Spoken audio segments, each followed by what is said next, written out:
ओ friends, आज हम बात करेंगे टूरिस्ट वीज़ा शेनिगन की।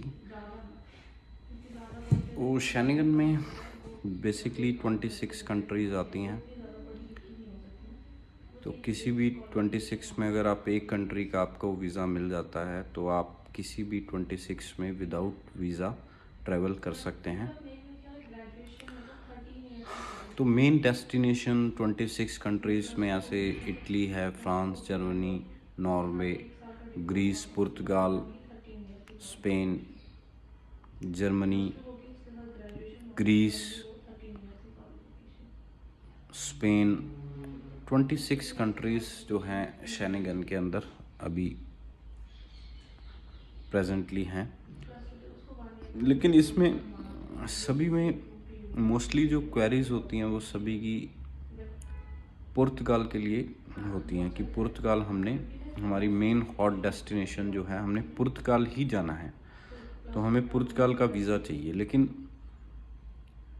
ये चीज़ मेनली इसमें ये है कि अगर आप इंडिया से पुर्तगाल का डायरेक्ट वीज़ा अप्लाई करते हैं तो बहुत ही कम चांस होते हैं आपको वीज़ा मिलने की, रेयर चांस हैं डायरेक्ट पुर्तगाल का वीज़ा, टूरिस्ट स्पेशली। तो बेसिकली जब भी आपने टूरिस्ट वीज़ा अप्लाई करना हो तो आप ये देखें कि उस टाइम, जिस टाइम आप टूरिस्ट वीज़ा एम्बेसी में अपनी फ़ाइल लगा रहे हैं, तो कौन सी कंट्री उस टाइम लीनियंट है, वीज़ा दे रही है। जैसे कभी कभार जर्मनी बहुत लीनियंट हो जाती है, कभी फ्रांस, कभी इटली, कभी स्पेन, कभी ग्रीस। ये 5-6 कंट्रीज़ ज़्यादातर टूरिस्ट, हाँ इसमें जैसे अब ये नहीं है कि 26 कंट्रीज़ हैं तो कोई कंट्री भी किसी भी कंट्री में आप टूरिस्ट वीज़ा अप्लाई कर दें और आपको मिल जाता है, ऐसा नहीं होता। तो आपको ये चूज़ करना पड़ेगा कि और देखना पड़ेगा कि जो टाइमिंग, कि इस टाइम जो है ये एम्बेसी अभी लीनियंट चल रही है। तो मेरे पॉइंट ऑफ व्यू से ये एक तो जर्मनी, फ्रांस, ग्रीस और आपका स्पेन लगा सकते हैं। ये 4-5 कंट्रीज़ ही होती हैं पूरे 26 कंट्रीज़ में जो visa easily tourist visa provide कर देती हैं। बाकी जो कंट्री हैं वो टूरिस्ट वीज़ा में थोड़ा टफ़ है। स्विट्ज़रलैंड भी कर सकते हैं आप टूरिस्ट वीज़ा। तो इन 5 कंट्रियों में ही आपको अप्लाई करना चाहिए, इसके अलावा अवॉइड करनी चाहिए। अब जैसे आप मान लो आपको फ्रांस का वीज़ा मिल जाता है, ठीक है, तो आप पुर्तगाल जाएं, इटली जाएं, फ्रांस, जर्मनी जाएं, कहीं भी ट्रैवल कर सकते हैं, वो कोई इशू नहीं है। लेकिन यहाँ से आपको अप्लाई करने के लिए जो है वो आपको यही कंट्रीज़ ऑप्ट करनी चाहिए। एक बार ही आपको वीज़ा लग जाए, फिर आप by air, by car, by taxi, by transport, by train, कैसे भी आगे मूव कर सकते हैं, उसमें कोई इशू नहीं है। तो अभी अगर हम 2022 की बात करें, अभी जो मार्च का मंथ है, तो इसमें अभी फ्रांस बहुत अच्छा वीज़ा प्रोवाइड कर रहा है। तो फ्रांस के लिए आप डेफिनेटली अप्लाई करें।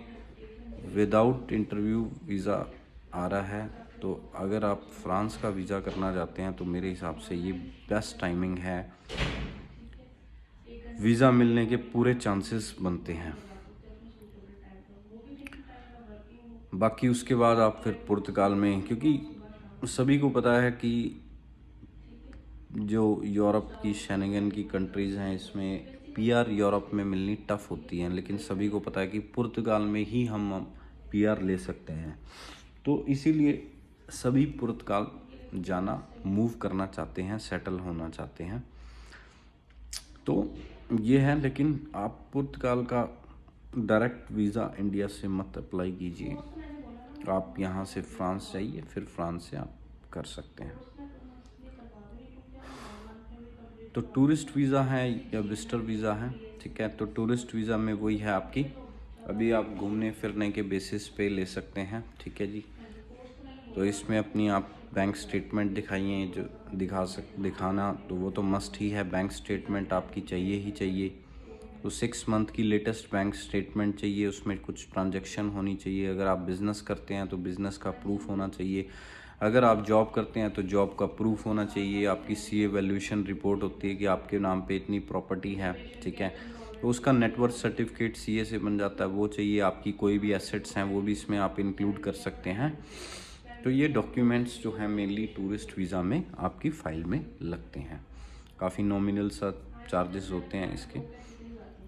तो ये है कि टूरिस्ट वीज़ा इस टाइम जो है काफ़ी लॉन्ग टाइम के बाद जो हैं सभी एम्बेसीज ओपन हुई हैं, तो अभी ये बहुत अच्छा टाइम है वीज़ा लेने का।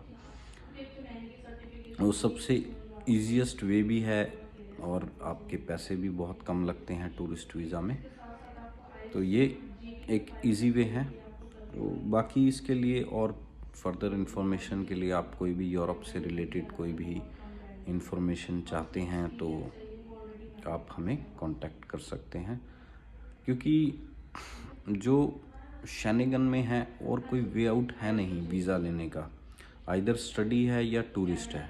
वर्क परमिट जो है वो नेक्स्ट टू इम्पॉसिबल ही आप बोल सकते हैं, क्योंकि 100 में से नहीं, 1000 में से भी नहीं, 10,000 में से कुछ एक वीज़ा लगता होगा वर्क परमिट का। तो वर्क परमिट आप कभी भी इन कंट्रीज़ में, यूरोप की कंट्रीज़ में, जैसे पोलैंड का काफ़ी बहुत ज़्यादा र्यूमर है, लेकिन वही है कि 10,000 में से एक वीज़ा मिलता है। वीज़ा तो बहुत दूर की बात होती है, आपकी फ़ाइल ही नहीं लगती है, क्योंकि अपॉइंटमेंट भी जो है आपको ब्लैक में लेनी पड़ती है, ठीक है। आपकी एम्बेसी में आपको फ़ाइल लगाने तक ही आपका पॉसिबल नहीं होती है।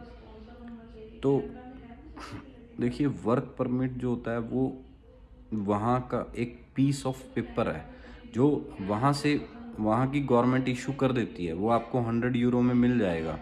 लेकिन मोस्टली लोग क्या करते हैं कि वर्क परमिट का लेटर आ जाता है तो खुश हो जाते हैं, वो सोचते हैं कि हमारा वीज़ा आ जाएगा, लेकिन ऐसा नहीं होता।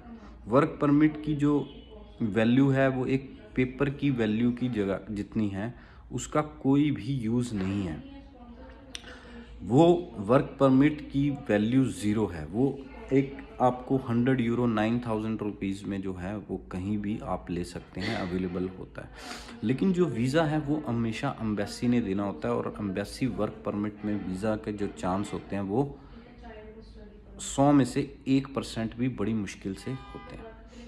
आप बेशक इसका पोलैंड का ले लीजिए या चेक रिपब्लिक का ले लीजिए, मोस्टली इसी में लोग करते हैं। तो मेरे हिसाब से, क्योंकि हर कोई, सभी की रिक्वायरमेंट है वर्क परमिट, सभी कहते हैं कि हमें तो वर्क पे ही जाना है। वो बात उनकी ठीक है, पैसा कमाने जाना है, काम करने जाना है, लेकिन वो ये नहीं सोचते कि अगर आपका वीज़ा ही नहीं लगा, ठीक है, जब आपका तो मेन तो ये है ना, जब वीज़ा लगेंगे तभी आप वर्क कर पाएंगे वहाँ। लेकिन अगर जब आपका वीज़ा ही नहीं लगेगा, जब आप वहाँ जा ही नहीं पाएंगे तो वर्क कैसे करेंगे। तो मेन क्या होता है कि जाना इम्पोर्टेंट होता है, कि पहले आप जाएंगे तो ही आप वहाँ काम करेंगे या कुछ और कर सकते हैं। तो इसीलिए अगर आपने इसको चूज़ करना है तो आप चूज़ करिए टूरिस्ट वीज़ा। हमेशा यूरोप में अगर आपने कोई भी अप्लाई करना है, यूरोप का वीज़ा लेना इजी है, टूरिस्ट वीज़ा लेना बहुत ही इजी है, शेनेगन वीज़ा। तो वो ऑप्ट कीजिए, वहाँ जाके फिर सेटलमेंट के और रास्ते आप देख सकते हैं, और काफ़ी रास्ते होते हैं, तो आपकी सेटलमेंट हो जाएगी। लेकिन एक बारी आप पहले ये ट्राई करें कि आपका वीज़ा लग जाए। और वर्क परमिट जो है वो कभी भी आपको नहीं अप्लाई करने चाहिए, बिल्कुल भी। बहुत ही एक्सेप्शनल केस पे वर्क परमिट्स लगते हैं, जैसे हम इक्का दुक्का वर्क परमिट्स देख लेते हैं तो उसी को देखम देखी हम भी अप्लाई कर देते हैं। वो बहुत ही एक्सेप्शनल होते हैं, कोई 1000 10,000 में से एक, जैसे लॉटरी होती है वो 10,000 में से एक बंदे की तो लगनी होती है, वैसे ही वो 1-2 वीज़ा ही दिखने को मिलते हैं, बाकी सारे रिजेक्ट में आते हैं या फाइल नहीं लग पाती, यही होता है।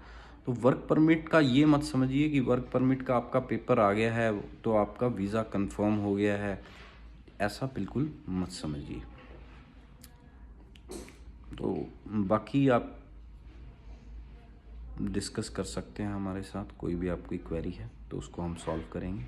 Thank you.